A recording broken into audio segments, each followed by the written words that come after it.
Alright, welcome ladies and gentlemen, welcome to another video in our somewhat weekly Skyrim mods showcase series, where we go through the hottest, most interesting mods on Nexus. For this video, we'll take a look at a nice big variety of different mods. Now before we move on, I just want to let you know that in the description below, you'll not only find the mods featured in this video, but also a small, structured listing of the mods you'll need if you want to emulate the look of my Skyrim game, which is a look focusing on simple graphical and lore-friendly improvements. A lot, and I mean quite a lot of you guys were asking for some form of mod list, so yeah, I hope this helps. If you got more Skyrim mods related questions or just want to get to know me better, feel free to join the Discord server as well. Now let's get into the video.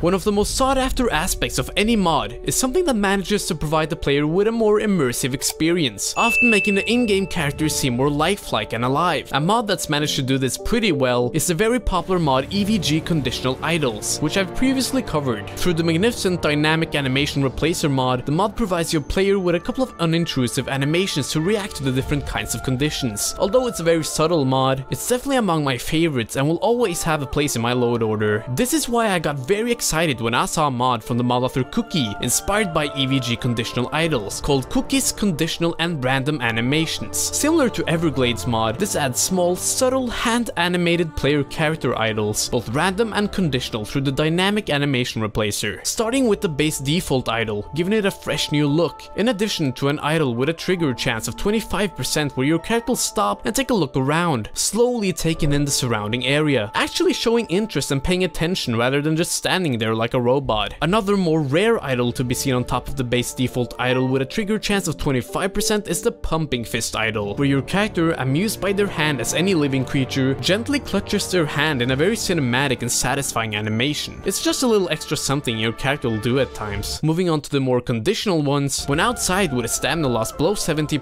triggering at a small chance of 15%, the Crouching idol will take place, as a short little break from all that venturing. When out in the sunshine of the beautiful weather with a chance of 20%, you'll do the Block the Sun idol, where as you can see, your character will immersively put their hand up in front of their face to protect their eyes from the sun. However, out when it's snowing, this changes to an animation where he or she will bring out their hand to feel the weight of the snowflakes, I guess. I don't know, it just looks really cool. Also, after taking a nice bath and upon having either the well-rested or lover's comfort buff, there's a 9% chance for the slick little hair stroke animation to take place. Now, boosting your immersion even further, the last one of the idols actually require a mod like I Want or I Need to work, as it's an animation with a 50% chance of taking place when either having eaten too much of them delicious sweet rolls or starving. Oh, and not to mention, you also get a brand new overhaul of the base running animation in what is a nice little jog that I guess looks decent enough, but of course it's with the idle animations this mod shines the most. The animations are all of somewhere between 3 to 12 seconds and are very subtle, so they won't hinder you in any way when playing. And yes, if you're wondering, these idols are indeed fully compatible with EVG Conditional Idols, so make sure to have them both to breathe some more life into your characters. Alright, now that we got ourselves sorted with a bunch of conditional idle animations that'll make your player character more lifelike and alive, it's time for us to take a look at the NPCs as well. Yes, here's another mod bringing even more immersion to your game, by none other than the queen of immersive animations herself, Everglade. Yes, this is EVG Animation Variance. Again, through the Dynamic Animation Replacer, this mod adds variety to animations based on NPC personality types, conditions, or just randomly to make Skyrim and its people feel more diverse. First, there's the repurposed idols for the player, offering use of the unused idols in the game files, giving you access to another two variants to use together with the vanilla idol, with both of the two having a 20% chance of taking place. These idols aren't too over the top or anything like that, they're just a nice subtle addition to make your character more diverse when standing still. Everglades also made sure to add several new ways to hold a torch, because every single person in Skyrim holding torches in that same dull way just isn't immersive. So now, there's also the tilted away variant, where the torch is held nicely in a sideways fashion, as well as the higher raised variant that looks more dominant in a way, like you're out rallying on the streets or something. Each of these variants have a 33% chance of showing, with the fourth one of these torch holding variants only occurring when indoors, in what is a higher tilted overhead variant of holding it, perfect when having to take a closer look at something when out exploring the darker places and caves of Skyrim. These animations will be used by NPCs as well, again making the game feel more diverse, and even more diverse diversity is to be seen as the mod also adds personality-based animations, so the elderly of Skyrim will now have more hunched idols and animations, showing the wear and tear of all their long years, distinguishing them from all the other NPCs. Children have also been given their own walk and running animations in something of a more neutral posture and arm position. There's even a very subtle set of feminine animations for the young eager females voice types, like everyone's favorite Skyrim waifus Ysolda and Camilla. What is probably my favorite animation of this mod has to be the new Hafingar official's idol that has a chance to appear on Imperial and Solitude guards, making them look more proud and dignified when on guard duty. Egoistic type NPCs like the various Thalmor High Elves will now have a very subtle straighter posture as well, along with people like Maven Blackbriar. Everglades also added some extra alternate animations to choose from, like the varied wounded animations seen on NPCs during some quests, with a 50% chance to get either this one, where they lie down with a hand on their belly holding themselves up with the other one, or this curled up one with both hands on the body. And if you ever thought the vanilla magical float elevation animation looked a bit too panicked and out of control, you'll be happy to hear about the new more elegant and comfortable looking variant, requiring over 150 points of magicka. Lastly, when lying down, there's now also 50% chance for an alternate animation with your character putting their hands on the stomach rather than behind the head. This is a mod that'll definitely make your playthrough more enjoyable and immersive, as you'll wander into these cities and towns seeing elderly people walk like elderly people do, and torches being held in different ways. The mod authors got even more plans for future updates, one of them being to add a new clapping animation, cause god does this need improvement. Now next, we've got another mod from the mod author Retrospect, making use of the Nemesis engine. Here's Sprint Stop. Last week, we took a look at Retrospect's jump behavior overhaul that, among many things, added a form of weighted impact upon landing when jumping, removing that unrealistic vanilla sliding and making physics a thing in Skyrim. Well, when looking at the way your character reacts when suddenly stopping in the middle of a sprint, literally not showing a single sign of any form of reaction, you'll understand how much of a game changer the mod Sprint Stop is, at least when it comes to the running mechanics, as it adds a new behavior for a brief stopping animation at the end of sprinting. Your character immersively putting their feet into the ground to brace themselves from the momentum of the sprint lunging them forwards. This looks really good in action and gives the game a more modern feel to it. Not only is there an animation for the idle sprint stop, as there's fitting animations designed for all weapon types, as your character will move their arms and hands in a way that fits with the weapon at hand nicely. Of course, it covers the sprint stop when wielding magic as well, so no matter the occasion, you can be sure that the animations won't look out of place. All these animation mods that have come out since the release of Nemesis are indeed of a different kind, making it harder to distinct Skyrim, a game that came out in 2011 with newer modern AAA title games with these extremely realistic and neat animations. Sprint Stop is definitely a mod you should look to add to your load order for your next Skyrim playthroughs.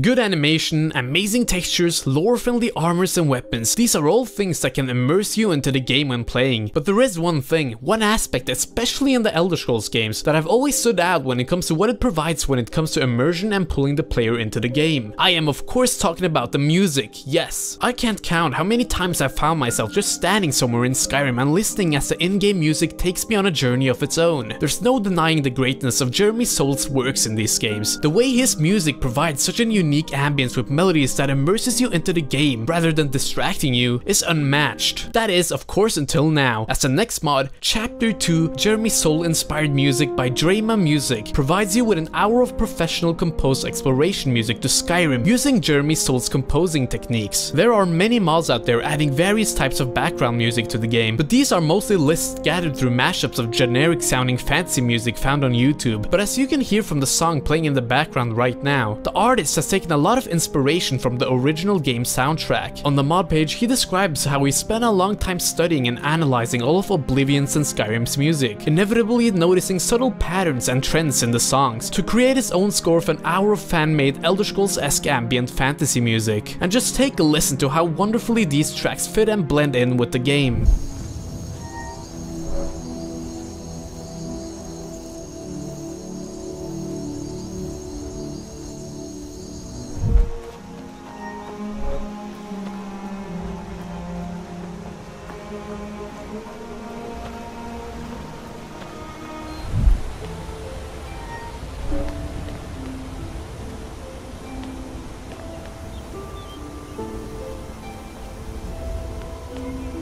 Since I never really talk about myself, here's a fun fact. I actually have a past and experience in reviewing this type of music as a playlist curator, so this mod is something I can very much appreciate. The harmony and the instrumentation of pianos and brass instruments as well as subtle vocals makes for a nice integration of the newly added music to the in-game soundtrack. It'll be very interesting to see what else this young composer comes up with its music. He's currently working on another music mod inspired by Skyrim atmospheres. I'm definitely gonna do what I can to help support this great music by adding some of them to my Spotify playlists. Give the mod a try and you'll definitely want to do the same. Up next, we've got the mod Embers XD by Mindflux, in what is a continuation of his previous very popular mod Embers HD. With Embers HD getting over 10,000 endorsements, the mod author felt like it was time to give something back in the form of this envisioned next version of Embers HD. As you can see, it greatly improves upon the vanilla fire source's models and textures by making the fire more fiery with a more darker orange color, and the firewood more firewoody with a better burned texture. These fires do indeed look quite epic with the way these fiery waves dance and sway in the dark. As can be seen, it's very different from its predecessor Embers HD, especially in regards to the aesthetics, with Embers XD not only overhauling the fire, but giving the entire source of fire itself a new fresh look, perhaps a bit more realistic. As an additional part of the mod, there's also an optional Embers XD makeover of the forges. Now what I really like about this mod, aside from these stunning looking textures, is a small little particle effect glistening out of the fire source in a very satisfying way. Torches have also been overhauled, giving you access to the new fire texture on hand whenever you may need it. It makes them look a lot better, especially when leaving that trail of fire in the air when you're moving. Next to water textures, I'm also a sucker for fire textures when it comes to in-game graphics, as when done nicely like Mindflux done here, they really do add a lot to these locations. These flames look wonderful in the darker, smaller interiors, really surrounding the area with a feel of warmth. So if you're already using Embers HD, I recommend trying this one out as well to see which one you end up preferring. Moving on with another retexture mod, this time of the various amulets of Skyrim, we've got El Sopa Glorious HD Amulets SE. This mod retextures most of the amulets with 2K textures made from scratch, with 8 times the detail of the vanilla. It doesn't really do anything too drastic, sticking with the vanilla design and only improving upon them, keeping the various amulets lore friendly. They look beautiful and quite realistic in the way that the high quality metal of the amulets reflect lighting. As this person puts it, if these were sold in a store, they'd buy it in a second. I especially like the look of the new amulet of Stendarr. The added details on the horn look quite nice. Just take a look at this high quality amulet of Kinnereth, with a look more than worthy to do all your worshipping to the deity of the heavens. And damn, with an amulet of Mara like that, no one's gonna be able to deny your hand in marriage. Whether you're the Dragonborn of Skyrim or a chain-wearing rapper, these will definitely add to your whole drip hanging off your neck. Despite my dearest wishes to be an honorable devotee of Talos like a true son of Skyrim, I've never really been a fan of the vanilla amulets, as the textures didn't match well with my character, but now they do. Hey Heimskir, take a look at these! Yes, just take them all, buddy. You have come. You have come to hear the word of Talos.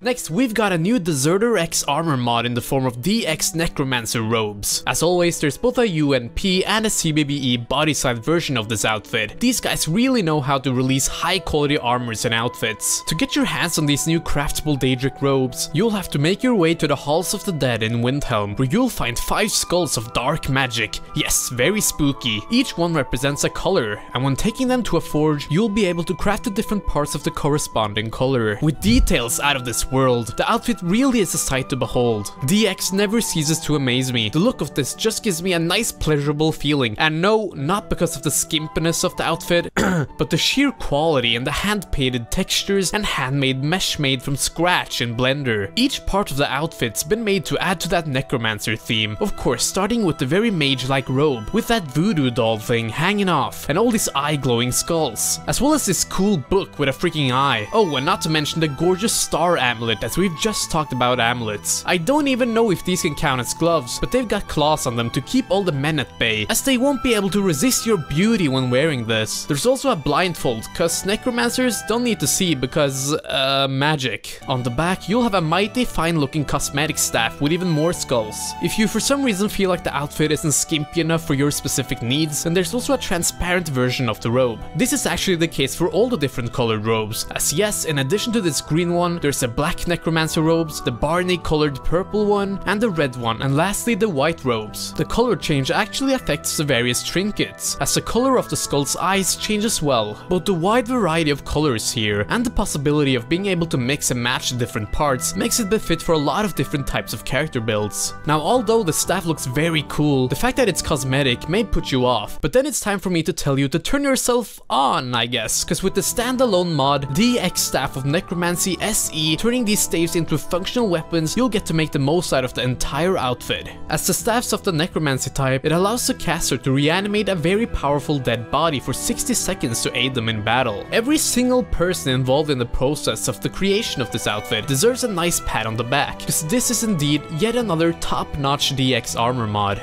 But if necromancy and staffs ain't your thing, a new weapons mod's just been released by Insanity Sorrow, the mod author behind the lore weapon expansion mod. Here's the Devil's Tooth SE. As some of you might know already, this is a sword seen in the recent Netflix show Cursed. I've watched the entire season, and well, while I'm no cinematic expert, I don't want to be too harsh here, but it's pretty shit. Just don't bother watching it at all with serious intent. But as always, that doesn't mean there's no good aspects that come out of its release, like this high quality sword called the Devil's Tooth, also known as Excalibur. As is to be expected by Insanity Sorrow, he's managed to integrate the sword into the game in a very nice way. The blade is of high quality, very detailed with all these scratch marks found in the steel. The glowing symbols on the sword appear to be in the ancient alphabet called Ogham. What it says I do not know, but it does look quite nice. Down towards the hilt of the sword, it's covered in these markings, and the grip's covered in the highest quality of leather that looks so real, I can almost imagine how it is to the feel of the touch. When unsheathed in the scabbard, it'll look quite badass on the back of your character as you walk around. It's definitely a sword that fits seamlessly into the world of Skyrim. Alright, so the next mod we'll be taking a look at is the player home. Now I know, we've seen some very nice player homes on this channel as of late, some of them being massive in size with a ton of features to cover all your needs. But although these types of player homes are very nice and impressive to look at, these places can often be too good for my own personal taste. I like to think of myself as an adventurer, and when out adventuring, I don't really have time to care for some big mansion. That is why the mod Astronomer's Loft, small loft library player home in Whiterun really caught my eye. A small, warm and cozy loft home located in the attic of Arcadia's Cauldron. It used to be Farengard's old place he rented from Arcadia before becoming the court wizard we know today. But with the profits having fallen due to the civil war and Arcadia being the money-hungry woman she is, she's renting it out again. Which is where it gets kinda weird since you can walk right in there without paying anything to anyone. Is it unimmersive? Yes. But for the sake of it, why not just buy her entire stock of ingredients or just make it rain on her? And there you go, immersion restored. Now similarly to why so many people like Breeze Home so much is the location. I can't think of anywhere in Skyrim I've spent more time in than this square, whether it's to relax, buy stuff, or shutting Nazim's annoying ass up. But this is certainly no place to add some new structure. That is why the mod author made a very smart decision to make use of the attic above Arcadia's Cauldron. With the entrance located at the back, it's very discreet, and even more so if you've got JK's Arcadia's Cauldron installed, as the door will be covered by some vegetation. Moving on to the inside, modesty is the key word, as after ascending the short staircase, you'll be met by what is a small yet very charming room. At first glance, it looks like there isn't anything even in here in form of storage and stations, but nicely integrated into the clutter. You'll find good space for all your storage in the open chest alongside cabinets, barrels, and safes scattered around. In this corner of the room, in what is a nice little office area, the open book on the desk functions as an enchanting station, with the vials above being your subtle new alchemy lab. Like a true adventurer with dire resources, you'll even have to settle with the bowl of soup and the oil lamp on the round table to make your food. As is suggested by the word library in the title of the mod, there are a lot of books here, with that massive bookshelf containing all the knowledge an astronomer or mage type character might look for. On the other side of the room, next to this small house sculpture, is the lone bed. The entire layout's very simple, just how I like it, and the telescope in front of the large window towering over the entire room makes for a very nice aesthetic. And that's it for this time, folks. I hope you enjoyed watching this as much as I did making it. A like is always very much appreciated and helps the channel grow. Also, don't forget to endorse all of the mods in this video on Nexus. Show some love to the mod authors, because without them, none of this would be possible. Remember to check out the small mod listing in the description, for those of you that have been asking for that. And make sure to hit that subscribe button and ring that notification bell to never miss any future Skyrim mods uploads. I appreciate all the support. With that, this has been Gim. May your road lead you to warm sands, everybody. See ya.